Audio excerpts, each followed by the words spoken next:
မင်္ဂလာပါDSS ကိုရီးယားကနေကြိုဆိုပါတယ်အဲ့တော့ဒီနေ့တီချဲရွေးချယ်ထားတဲ့ခေါင်းစဉ်လေးကတော့နေပန်းဆိုတာငါခန့်ပေါ့နော်ငါခန့်ဆိုတဲ့ခေါင်းစဉ်လေးဖြစ်ပါတယ်အဲ့တော့ level 1စာထဲကသင်ခန်းစာတစ်ခုဖြစ်ပါတယ်အဲ့တော့ဒီခေါင်းစဉ်လေးနဲ့အတူလေ့လာကြည့်အောင်제방은 제ဆိုတာကဇော်ဝီးရနေလာတဲ့ကျွန်တော်ကြီးပေါ့နော်ကျွန်တော်ကြီး제 방은ကျွန်တော်အခန်းကတော့ 2층에 있습니다ကျွန်တော်အခန်းကတော့ 2층ဆိုတော့နှစ်လွှာအဲ့တော့ချင်းအလွှာထက်တည်းရှိမှသုံးတဲ့ကိန်းကဏ္ဍကတရုတ်ကနေစင်တက်လာတဲ့ကိန်းကဏ္ဍကိုသုံးထားတဲ့ 2층에 있습니다ရှိပါတယ်နှစ်လွှာမှာရှိရဲ့제 방에는ကျွန်တော်ဘန်းငယ်နဲ့တော့အခန်း에는အဲ့တော့အခန်းမှာတော့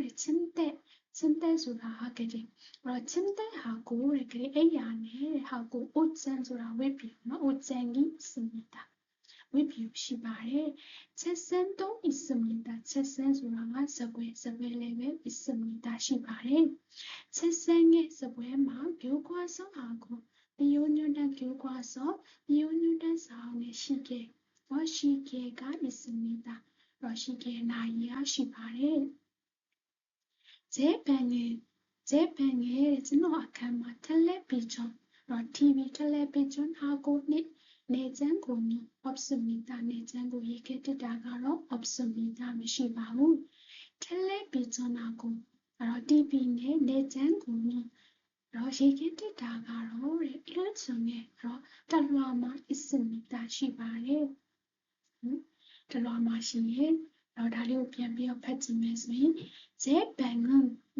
ကျွန်တော်အခန်းမှာတော့ကျွန်တော်အခန်းကတော့ 2층에 있습니다. နှစ်လွှာမှာရှိပါတယ်제 방에는ကျွန်တော်အခန်းမှာတော့침대하고အိယာနဲ့ 옷장이 있습니다. အဲ့တော့ဝတ်ပြုရှိပါတယ်책상도 있습니다. စပွဲလည်းပဲရှိပါတယ်책상에စပွဲမှာ 교과서하고 교과서 비오뉴단 사원의 시계가 있습니다. 나이ရှိပါတယ်제 방에 텔레비전하고ကျွန်တော်အခန်းမှာ텔레비전 TV하고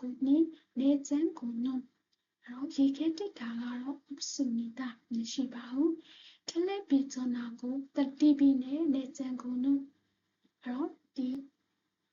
얘기했다ကတော့ 2층에 있습니다. တစ်လွှာမှာရှိပါတယ်ပြန်ဖတ်ကြည့်မယ်နော်. 제 방은 2층에 있습니다. 제 방에는 침대하고 옷장이 있습니다. 책상도 있습니다. 책상에 교과서하고 시계가 있습니다. 제 방에 텔레비전하고 내장고는 없습니다. 텔레비전하고 내장고는 1층에 있습니다.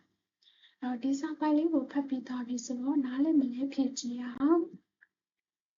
맞으면မှန်လို့ရှိရင်ဒီမှာ y လေးပေါ့နော်틀리면မှားလို့ရှိရင် x နော်하십시오အဲ့တော့ချက်ချင်း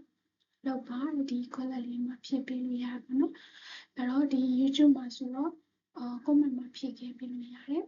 နံပါတ်1ကပိုက်ထားလဲအချုံရဲ့နှစ်လွှာမှာ옷장이 있습니다နှစ်လွှာမှာဝတ်ပြုရှိရဲ့이번가 우리 집에 전화로 임마 내장고가 없습니다. 전화로 임마 내장고 얘기했다가 없습니다. 미시바후 제 책상에 전화수배마 텔레비전이 있습니다. TV시에 전화수배마 TV시에 그러면 고만마 피게 빌려야 해.